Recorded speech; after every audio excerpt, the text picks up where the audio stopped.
Hai Gen Z, welcome back to Z Talks, Be More Than The Trend. Nah, di podcast hari ini tuh episode kita seru banget sih, seputar dunia pageant. Hari ini kita bersama Kak Tanaya Prameswari. Hai Kak, thank you so much for being here. Thank you for having me. She is Miss Indonesia Maluku 2024 dan Top 15 Miss Indonesia 2024. Welcome. Thank you for having me. Langsung aja kita ke pertanyaan pertama yang pasti udah pada nggak asing lagi ya. Karena pertanyaan ini yang selalu ditanya ya sama Kak. Ini pertanyaan wajib di Talks Indonesia. Gas Kak. Setiap perjalanan pasti punya cerita awal. Coba dong Nay, ceritain perjalanan apa, bagaimana prosesnya yang ngebentuk lo menjadi seperti sekarang. Oke, mungkin kalau singkatnya sih dari awal itu pasti nggak mudah ya untuk bisa sampai ke titik ini.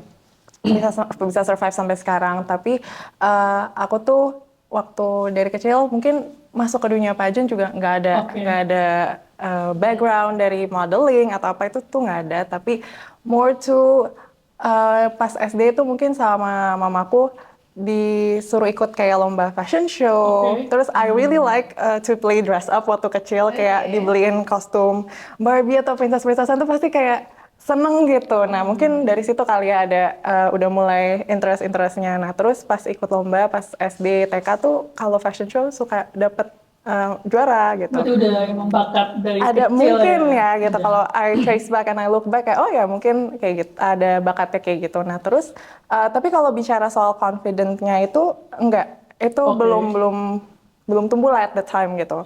Nah and then I grew up to be an introvert sebenarnya gitu. Oh serius? Orang Naya Miss Indonesia itu introvert? Introvert. Jadi prosesnya. Speaking itu makanan sehari-hari. Hari sekarang Iya. ketemu banyak orang ngomong depan kamera kayak gitu ya. Tapi dulu tuh turning point-nya mungkin aku bisa confident di SMA gitu. Nah waktu SMP tuh baru sama bunda aku disuruh masuk kayak oke, coba nih ada perlombaan gadis sampul dulu ya at the time. Berarti dulu ikut gadis sampul ya? Ikut tapi nggak sampai final. And then terus I drop it, maksudnya kayak ya udahlah gitu, kayak nggak fokus di entertainment, nggak fokus di dunia pageant atau modeling, jadi fokus emang pendidikan, let it flow aja, fokus di pendidikan. Terus ya udah time goes by, aku SMA. Nah di sini sih turning point-nya aku bisa muncul rasa confident, public speaking, karena pas SMA itu aku disuruh sama guru bahasa Inggris aku untuk join English Club debating gitu. Nah di situ guru Inggris kamu itu salah satu faktor. Iya, mungkin dia melihat potensinya gitu kali ya, gitu. Nah, pas she saw the potential, terus bilang, ayo udah ikut debat club, ya udah ikut deh debate club. Mulailah dari situ belajar public speaking, confidence skill-nya juga nambah pastinya. Terus aku ikut MUN, aku ikut dulu World Scholars Cup. Sampai ke Belanda. Gitu. Kita ternyata we're in the same competition tadi. Iya, di tahun yang sama juga. Iya, cuman kita kan itu ada Jakarta Round. Itu masih SMA? Iya, itu masih SMA. Jadi waktu itu tuh kalau di World Scholars Cup nih mungkin buat teman-teman juga ya a bit insight. Jadi ada Jakarta Round, Global Round, terus baru Tournament of Champion itu di Yale University kayak gitu. Nah pas masuk Jakarta Round puji Tuhannya lolos gitu, terus masuk Global Round, and then aku pergi ke Belanda selama 2 minggu. Dan di situ turning point untuk lebih confident, public speaking, and of course I meet so many new people, ketemu banyak banget orang-orang dari berbagai dunia, dari negara-negara yang berbeda kayak gitu, with different background and ethnicity. Jadi aku suka banget sih di situ, dan pasti turning point kehidupan aku juga di situ sih. And that's why Belanda itu ada di pin di page kamu, karena itu yang jadi kuncinya lah ya, salah satu turning kamu sekarang. Yes, betul. Nah terus udah ada confidence-nya, terus suka public speaking, akhirnya makanya aku juga ambil ilmu komunikasi gitu, By the way, kita satu kampus, tapi pertama kali ketemu di luar kampus ya? Iya, di luar kampus, kita nggak tahu satu apa kampus ya. Terus ternyata udah pas kuliah, aku juga interest nih, pas kuliah tuh pengen ikutan duta kampus, kayak ternyata masih tertarik ya sama dunia pageant, and I believe kayak pasti ada sesuatu nih kalau misalnya aku diarahin untuk mimpi, tuh pasti kenapa ya God put me in this dream. God put that dream Yeah, exactly, for a reason gitu. Nah, tapi sayangnya pas duta kampus aku nggak keterima gitu. Nggak Unik ya, keterima duta unik kampus. sangat unik. Oke. Gitu. Jadi nah di situ sempat nangis sih, sempat kayak down kayak kayaknya udah deh, modeling is not for me, pageantry is not for me kayak gitu. Mungkin udah aja I drop the dream and everything, tapi ternyata pas semester akhir tahun lalu itu semester 8 lagi setelah sidang skripsi ya, setelah sidang seminal proposal, terus tiba-tiba ada dibuka nih audisi Miss Indonesia 2024. Terus Yang ngebuat kamu mau ikutan sedangkan sempet down tuh apa, Nay? Kau boleh tahu? ya itu balik lagi kayak God put that dream in Oke. me for a reason. Terus kayak pasti rasa untuk pengen nyobanya tuh masih ada, masih penasaran, masih penasaran gitu. ya. Dan itu first time juga ya First nyoba time for juga. Miss Indonesia. Tapi Wow. I really kayak udah nothing tulus aja. Karena udah so many rejections already beforehand. Jadi kayak ya udah kenapa? One last try, why not gitu. Ternyata puji Tuhannya lagi malah rezekinya dan berkatnya di sini gitu. Di Miss Indonesia. Di Miss Indonesia Oh, gitu. keren banget. Maluku aja bangga punya Ah, potensi seperti itu. Iya. Kak, coba ceritain Kak perjalanan Kakak dari awal Miss Indonesia Maluku sampai ke Miss Indonesia Nasional. Ya, mungkin banyak teman-teman yang belum tahu, mungkin bisa di-explain. Oke. Tahap-tahapannya deh Iya. gitu. Okay, I couldn't say much about the whole thing, cuman probably I could share my experience aja di Miss Indonesia gitu ya. Jadi waktu itu aku datang audisi dan itu sebenarnya open audition. So Oke. anyone could come dan audisi Miss Indonesia itu di beberapa kota-kota besar di Indonesia. Jadi ada di Jakarta, di Bandung, Yogyakarta, Semarang. Nah kebetulan aku ikutnya yang di Jakarta karena aku tinggal tumbuh besar di Jakarta. Nah kenapa bisa mewakilin Provinsi Maluku itu sebenarnya karena ada garis keturunan. Jadi di Miss Indonesia itu dilihat garis keturunannya. Jadi misalnya ada daerah Bali, misalnya itu diperhitungkan sama mereka, bukan hanya berdasarkan dari domisili kayak gitu. Nah setelah audisi itu melalui proses tahapan yang lumayan cukup panjang gitu, and it's pretty hard dan kayak berbulan-bulan. Tapi setiap minggu tuh kayak kita harus report back berat badan, terus foto terbaru kayak gitu. Nah, sampai akhirnya proses karantina itu 2 minggu, kurang lebih 2 minggu. Dan di situ itu another journey, itu benar-benar perjuangan lagi dan kerja keras lagi karena No selama pain, no gain. Itu berapa orang ya Kak di karantinanya? 38 provinsi. Jadi Oh, jadi 38 perempuan, each oh. province satu perwakilan kayak gitu. Dan di situ benar-benar kita selama 2 minggu benar-benar dilatih semua dari berbagai macam kelas, mulai attitude, public speaking, catwalk. Dan kebetulan aku tuh agak sulit di catwalk gitu karena nggak ada background modeling. Iya. So I work 10 times harder daripada miss-miss yang lain mungkin yang udah punya background di modeling Jadi kayak sambil gitu. belajar di situ. Sambil belajar Oh, di keren situ. banget. Nah itu 2 minggu kita nggak ada kontak sama dunia luar, bener-bener they confiscated our phones, bener-bener Bener nggak bisa megang HP disita, juga? nggak bisa megang HP dan kita hanya dikasih waktu oke. 5 menit. Itu dari 2 minggu cuman 3 kali deh kayaknya aku pegang HP untuk kontak keluarga aku kayak gitu. Nah di situ kita juga bangun setengah 5 pagi setiap harinya. Oke. So like kalau perempuan pasti tahu we have to get ready, berarti 1 jam sebelumnya. Kayak gitu. So aku bangun setiap pagi kayak jam 4, setengah 4. Itu di Kayak masa gitu. karantinanya tuh udah mulai dinilai nggak sih? Lihat, oh Udah. kira-kira siapa nih? Oh, udah. Di situ sih penilaiannya karena justru porsi paling besar semasa karantina. Apa Berarti aja dari sih yang dilihat prosesnya dari ya? karantina itu?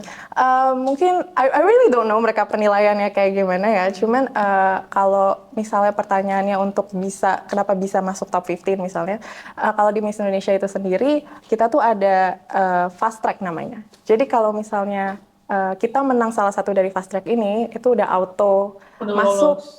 Oke. top 15 gitu. Nah kebetulan aku menang salah satu dari fast tracknya. Waktu itu fast track multimedia dan itu bikin podcast gitu. Oh, Podcast. And welcome kayak gini. with our Bikin podcast, jadi kita di partner up gitu. Nah kebetulan partner aku itu Monica Sembiring yang winnernya Miss Indonesia sekarang gitu. Jadi itu yang membuat kita akhirnya bisa ke top 15 dan akhirnya dia juga lanjut ke top 5 sampai jadi winner kayak gitu. Jadi prosesnya memang cukup ketat, dari awal seleksinya cukup ketat sih.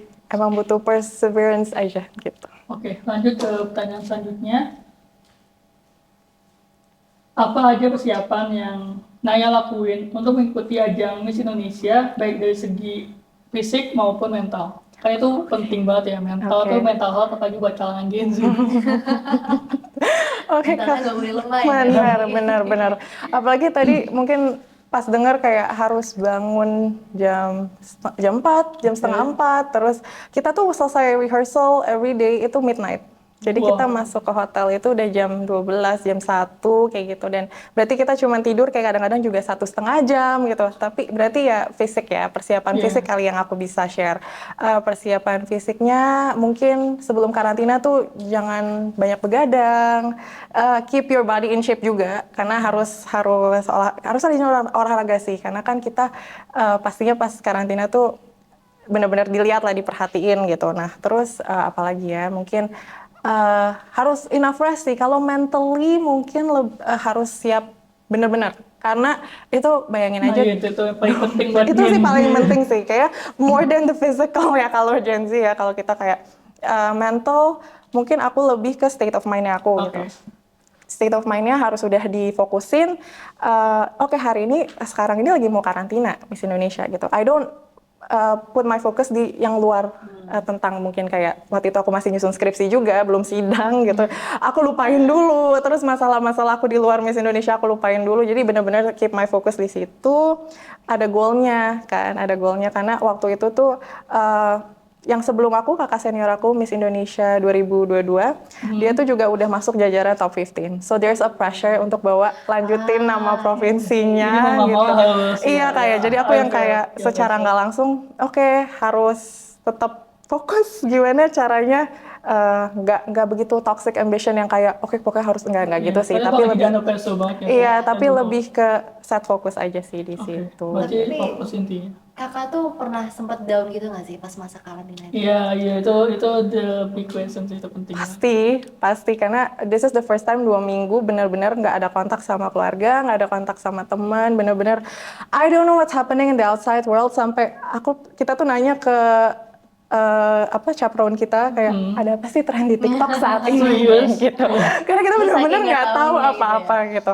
Jadi benar-benar yang bikin down tuh mungkin rasa kangen ya sama Iya, pasti, keluarga pasti. gitu. Apalagi Dan kayak keluarga. kita benar-benar sendiri, benar-benar nggak ada siapa-siapa di situ, dan kita ya udah we only have each other, dan kebetulan I'm in the right platform ya. Jadi nggak terlalu berkompetisi yang gak sehat atau gimana sih di Miss Indonesia. Oh, Jadi pokoknya lingkungannya teman-temannya juga sehat Support lah ya. system, support, iya. temannya Yes, bagus good. gitu ya. Dari para staff and timnya juga sangat kekeluargaan banget sih. Gitu. Jadi buat teman-teman jangan takut buat ikut Miss Indonesia. Jadi promo ya. Iya. Kalau untuk audiensnya sendiri, kakak ada tips ya kalau misalnya mereka tuh mau ikut Miss Indonesia, apa yang harus mereka persiapkan? Iya. Ya teman-teman Gen Z kita tahu.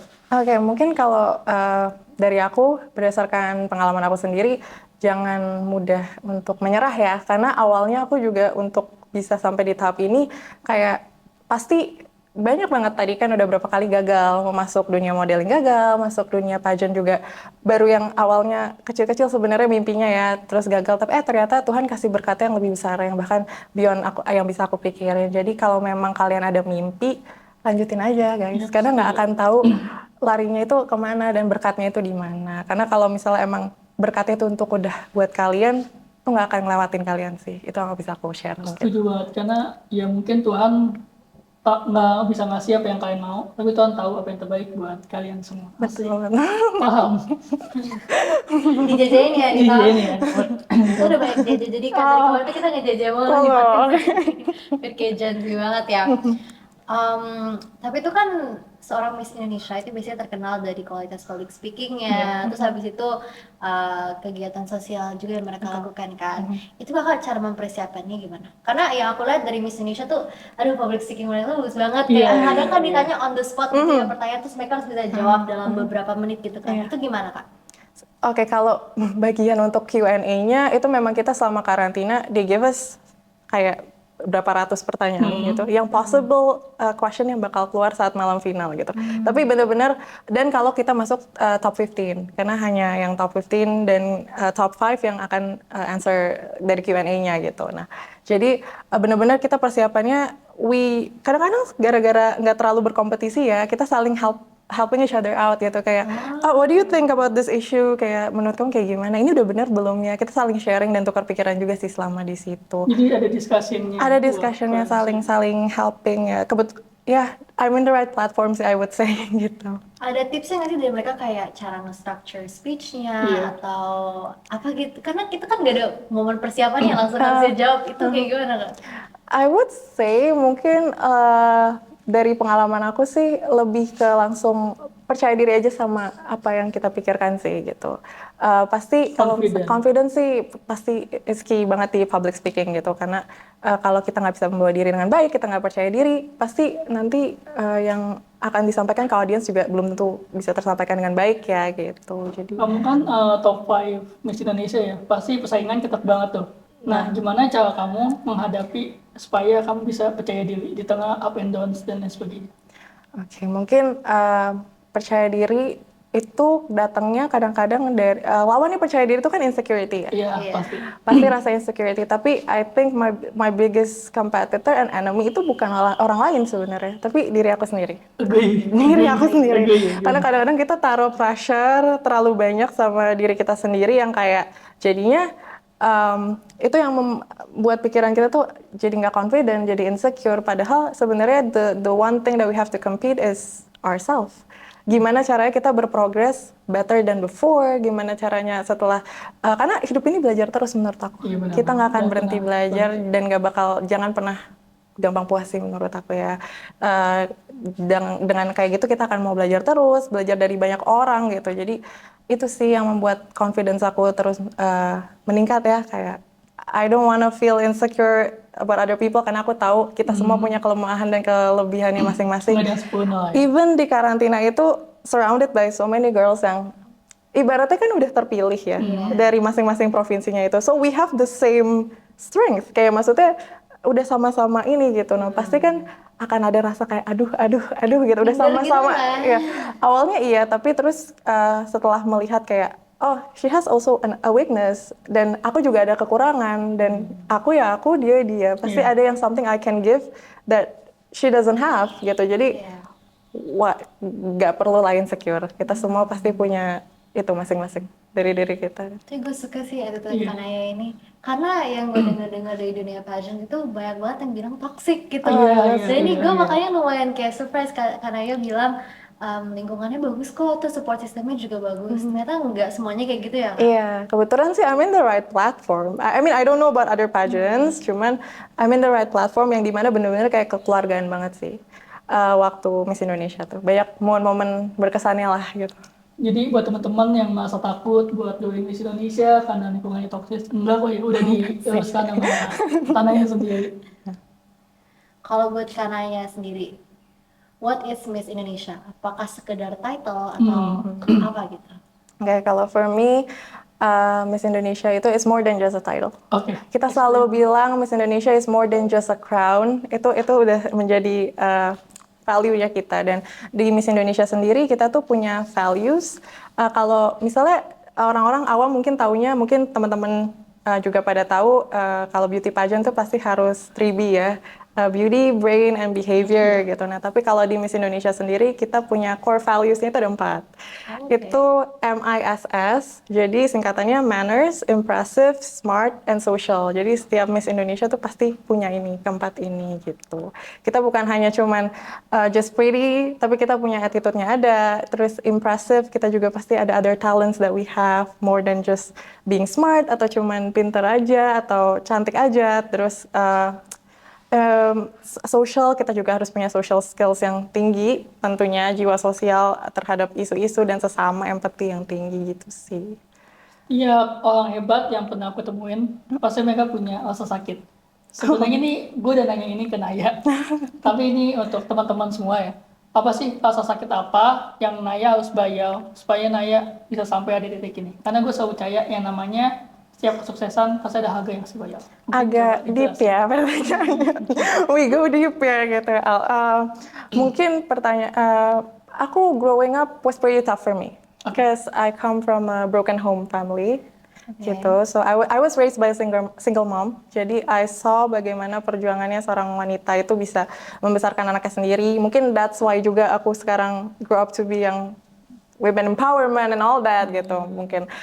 Tapi itu sih, jadi mungkin rasa sakitnya udah dari from an early age. Tapi aku tuh pengen bisa jadi contoh lah atau jadi semangat juga buat teman-teman yang mungkin going through the same thing that I did. Kalau misalnya orang tua kita gagal atau orang tua kita hancur, doesn't mean that we have to be too gitu. Kita punya pilihannya, we have the choice to make a difference gitu, dan kita bisa kok, bisa juga sukses seperti teman-teman kita yang grew up in a complete family gitu. Jadi buat teman-teman yang broken home yang selalu ngerasa kayak gue nggak bisa kayak gitu karena gue broken home, nggak boleh mikir kayak gitu ya guys, karena Naya yang broken home juga bisa jadi Miss Indonesia and top 5. 15. Oh iya, Nih, di sensor ya, di sensor top 15. untung ada editor ya. Ada editor. Jadi jangan patah semangat. Ada prosesnya nggak dari kayak broken home itu menjadi sesuatu yang empowering untuk kakak gitu? Iya. Mungkin untuk menjadi message juga untuk orang-orang di sana yang bisa relate sama Karena gini, banyak banget orang yang kayak gue mau party aja, gue mau mabukan aja, gue mau kayak gini, karena ya buat apa? Atau gue broken home, buat apa? Mungkin lu bisa ngasih masukan. Oke, mungkin dari aku sih kayak what I go through selama growing up kan it was difficult ya. And raised by a single mom itu sulit gitu. I don't have that financial security yang mungkin anak-anak dari keluarga lain punya. Kayak aku untuk mendapatkan sesuatu itu dari kecil susah. Jadi I have to work hard for it. Itu sih yang mungkin membentuk karakter aku kayak sekarang. Jadi mindsetnya untuk buat dapetin apa yang aku mau, I have to work hard. There's something, aku harus berjuang untuk mendapatkan hal itu. Dan kayaknya itu yang membentuk. Dan I don't know, yang tadi aku bilang, kalau orang tua kita gagal, bukan berarti kita harus gagal. Iya, setuju. Kalau misalnya back to partying and kayak gitu, kayaknya itu nggak ada habisnya. Dan kalau tetap di situ kayaknya nggak hasilin apa-apa nggak sih, all in the long run. Gitu. Karena gue setuju, kenapa? Karena gue pernah dengar quote kayak nggak apa-apa lu tayo miskin, yang salah adalah ketika lu mati dalam keadaan miskin. Karena kalau lu mati dalam keadaan miskin sama hidup lu ngapain aja. Karena gue percaya mungkin kayak Naya, Wina, gue dan teman-teman muda lainnya yang menjual masa mudanya demi masa depan. I mean like pekerja keras sekarang dia nanti bisa merasakan apa hasilnya, karena ada harga yang harus dibayar. That's so true. Jadi intinya turn your pain into power. Iya, nggak sih Kak? Ya, kalau katanya Shakespeare, turn your pain into art. Gitu. Something that you're passionate about gitu. Kanaya, BTW Kanaya tuh suka baca buku. Iya. Shakespeare, you read Shakespeare also? Waktu literature ya, di back in high school, sih baca Shakespeare. Kebetulan kita selalu nanya pertanyaan tentang buku nggak Ini sih penting Kak? banget, apalagi ada buku di depan. Iya, oke. Gas Kak, pertanyaan. Oke, karena banyak banget buku di sini dan lu juga suka banget baca buku. Semuanya dan lain-lain. Buku apa yang paling lu suka dan itu ngebentuk lo jadi sekarang? Buku, I read a lot of books, really, tapi yang paling stuck with me itu Little Woman by Louisa May Alcott. Itu ada filmnya juga kalau Fiction misalnya. ini. Iya, ini fiction. Kemarin tuh pada ngasih rekomendasi buku non-fiction semua. Mungkin bisa dijelasin lah. Oke, jadi mungkin teman-teman ada yang udah nonton filmnya ya, karena di With Little Woman yang drakor. bukan. Jane Austen. Jane Austen. Ada film baratnya, Western. Jadi apa yang aku ambil dari situ tuh, itu kan tentang empowering women gitu loh. They go through different backgrounds. Ada yang mimpinya itu jadi ibu rumah tangga. Ada yang mimpinya emang mau kejar mimpi dan ambisi dia menjadi wanita karir. Dia nulis buku sendiri kayak gitu. So like sama seperti yang aku lihat di dunia sekarang ya, maksudnya women we have so many different dreams dan there's nothing wrong with that. Ada teman aku yang udah nikah muda, terus ada yang emang cita-cita yang mau jadi ibu rumah tangga, jadi ibu, bayangin gitu di era yang sebenarnya modern ya, we can just choose to work atau lanjut S2 dan lain-lain, tapi dia memilih hal itu. Dan I think setiap dari mimpi yang ada di kita, apalagi perempuan, yang nggak ada limitnya, dan ya udah, as long as we want to do it, that's still a dream. Being a housewife is still a dream. Kalau mau pilih kerja kantoran, korporat juga, it's a dream gitu. Jadi atau mau misalnya bikin bisnis content creator atau apa, it's still a dream dan itu sih yang aku ambil dari novel itu gitu. Jadi kesimpulannya yang in my POV ya. Jadi kayak buat teman-teman jangan pernah ngerasa kayak oh iya dia sukses jadi dokter, masih ada yang lain dan kesuksesan ada banyak. Cari passion kalian dan kejar itu. Betul. Saya menurut gue poinnya Kanaya penting banget sih, karena kan dalam zaman sekarang tuh banyak banget yang nge-shame other women karena misalnya mereka mimpinya menjadi housewife atau mimpinya not to be a housewife. Gitu. They choose Tapi not di to get sini, married in a way. you're a girl's girl gitu ya, kayak accept everyone for who they are. Yang penting itu mimpi lo gitu. Live as how you want to be, live. gitu. Nice. Karena ini kan konten self development ya, kita fokus supaya Genji ini bisa meningkat self developmentnya. Nah, apa sih kebiasaan kecil yang sering lo lakuin yang untuk menjaga supaya lo bisa terus konsistensi di tengah kemalasan, jenuh dan lain sebagainya? Mungkin biggest challenge-nya kalau for me itu bukan itu sih Al. Lebih ke because I already have a title sekarang. Biggest challenge-nya adalah gimana caranya supaya aku masih terus mau belajar nih. Gitu. Because I already have that title gitu. Kayak mungkin bisa aja udah ngerasa cukup, udah puas gitu sampai di Miss Banyak Indonesia ini gitu. Tapi one thing I learn is that I have to drop that title in order supaya aku bisa belajar terus gitu. Jadi kadang-kadang kalau aku mau apply kerjaan atau apa, I forgot that aku tuh Miss Indonesia gitu. Jadi udah lupain aja dulu. Yang penting supaya aku bisa belajar lagi, aku bisa tetap stay grounded, stay humble. I drop that title gitu. Biar bisa menjaga ego juga nggak sih? Menjaga ego juga ya. Ini nggak boleh soal sindrom. Iya, gitu. Iya. Itu sih itu paling bahaya sih Al. Gitu. Iya benar banget. Dan buat teman-teman jangan pernah capek, apalagi malas untuk belajar. Karena kalau bukan sekarang kapan lagi? Karena nggak ada kata terlambat, nggak ada kata tua untuk belajar. Bahkan banyak yang masih belajar di usia tua ya. Jadi kayak semangat teman-teman semua untuk berproses dan tumbuh.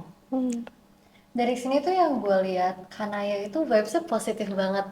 Asli. Thank you so By the much. way, Naya itu advisor gue. Jadi kalau gue minta mau ada saran atau masukan tuh pasti ke Naya. Berarti Bijak banget. bijak banget juga ya Bijak Kak? banget.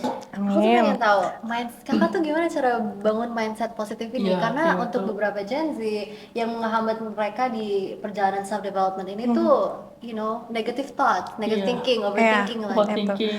Sebenarnya surprisingly dulu I was that kind of person. Oke. Aku dulu yang overthinker banget, terus kayak mikirin yang hal-hal yang sebenarnya nggak perlu aku pikirin. Itu juga nggak kejadian, nggak perlu dipikirin. Tapi one thing that I learned dari situ, I have to let go. I have to let go and let God. Aku sekarang kayak gitu. Pasrah ke Tuhan. Pasain aja ke Tuhan. I have to let go and let God, kayak whatever. Yang penting kita udah usaha. Yang penting kita terus mau coba sih gitu ya kan. Bukan berarti kayak let go and let God kita diem aja gitu kan. Jangan. Harus ada usaha. Tapi kita harus ada usaha dan kayak untuk aku supaya nggak mikir negative thoughts-nya itu, ya aku udah pasain aja, udah let go aja sekarang kayak. Dan surprisingly hidup jadi lebih tenang aja gitu sekarang. Stoicism. Iya, aku lagi coba terapin itu sih gitu. And it works apparently. Jadi buat teman-teman yang merasa overthinking, apalagi banyak ya Gen Z yang belum mulai itu udah overthinking, dan jadi buat teman-teman edit flow aja, mulai aja dulu. Dipasarin, mulai dari hal-hal kecil sih aku waktu itu. Jadi kayak misalnya misalnya ya kayak sesimpel misalnya diajak sama teman aku untuk pergi keluar gitu. Biasanya tuh aku udah overthinking kayak aduh nanti hujan kayak gitu aja aku pikirin. Kayak aduh nanti hujan, nggak penting kan sebenarnya, kayak nanti hujan kayak atau apa ya. Terus tapi sekarang diajak pergi sama teman, ya udah, yang penting aku udah prepare semuanya. Ya udah, the rest just let it flow. Live in the present ya. Live in the present. Salah satu prinsip stoicism kan untuk let go of everything yang bukan di dalam kontrol. Benar. Karena aku udah mencoba untuk mengkontrol itu gitu. Aku udah mencoba untuk memikirkan dan mengkontrol itu, tapi ternyata hasilnya juga nggak sesuai sama apa yang aku pikirin. Jadi so why bother? Dan fun fact teman-teman Gen Z, Naya ini dia sampai nginep di rumah saudaranya lebih bekas. Jadi effortnya untuk di podcast hari ini tuh soal Miss Indonesia tuh. Podcast ini juga thank you for having this platform. I think Gen Z butuh banget sih buat platform kayak gini. Thank you banget. Kalau ditambahin quote dari TikTok, bikin jadi ya Faras editor kita. Do your best and let God do the rest. Jajanin, paham. Masih Miss Indonesia kita ajak jajan. Boleh. Jajan ya Kak? Oh ya, karena ini kan kita platform Gen Z ya. Ada pesan kesan nggak buat teman-teman Gen Z biar terus meningkatkan self development mereka? Oke, mungkin pesan dari aku untuk teman-teman tuh jangan gampang nyerah, jangan gampang putus asa, jangan pikirin hal-hal yang nggak harusnya kalian nggak pikirin. Just keep working on what you want to do. Kalau kalian punya mimpi terhadap sesuatu, keep doing it. Cause like bener-bener nggak tahu loh berkatnya itu ada di mana dan God put that dream in you for a reason. So keep going, keep doing it, whatever you do. Mungkin buat orang lain juga kayak pertama nggak mungkin. Iya. Terus mungkin kayak kayaknya nggak mungkin deh atau silly mungkin mereka akan nganggap tawain kalian Iya, tapi suggested dan lain sebagainya. just keep going gitu terus lakuin itu karena siapa tahu itu berkat kalian buat tumbuh di situ. Dan satu lagi dari aku jangan pernah berhenti buat belajar sih gitu.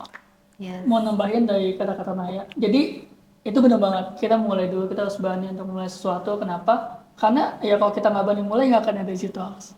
Nggak akan ada next step forward dan lain Betul. sebagainya. Jadi semangat terus untuk bertumbuh. Kalau mau ngomongin tentang itu, gue bisa nambahin dari quote-nya Marcus Aurelius juga. Dia salah satu founder Stoicism ya. Iya, Dia itu bilang, keren banget ya. we suffer more in imagination than in reality. Jadi kita suffer more di dalam pikiran Pikiran kita, overthinking kita daripada di hatinya. Sebenarnya nggak seseram itu. Nggak gitu seseram sih? itu. Iya, iya. So just start guys. Gitu. Yang penting, you believe in yourself juga kan ya Kak? Yeah, keep going. Kata-kata TikTok. Jujungin. Paham. Wih, kayak gini tuh. Ini kenapa sih? Lu gitu depan Miss Indonesia malu nggak lo? Okay, I think our podcast is coming to an end. Okay. Pesan-pesan untuk Z-Talks yang terakhir Kak. Iya. Kesan-pesan untuk Z-Talks, keep doing this, because this is a really important platform, apalagi untuk Gen Z, terutama di Indonesia ya. I don't think like there's been a podcast yang emang fokusnya ke Gen Z, and I really love that someone is doing it and udah mulai buat kayak gini, so keep doing it. I hope ini bisa jadi helpful buat teman-teman juga di luar sana. Oh, thank you so much Kak Yes, so much, Miss. Thank you so much for having me. Thank you. Bye guys. Belum closing. Belum. Closing? Belum. Oh iya. Nggak jadi closing. Gak Apa jadi diulang? closing. Apa diulang?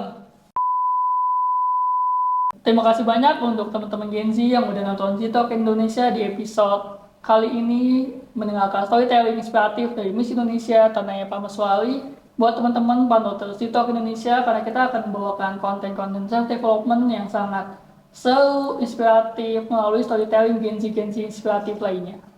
Stay tuned with us always and in your self-development journey, the Z journey. Bye guys. Hai. Yay.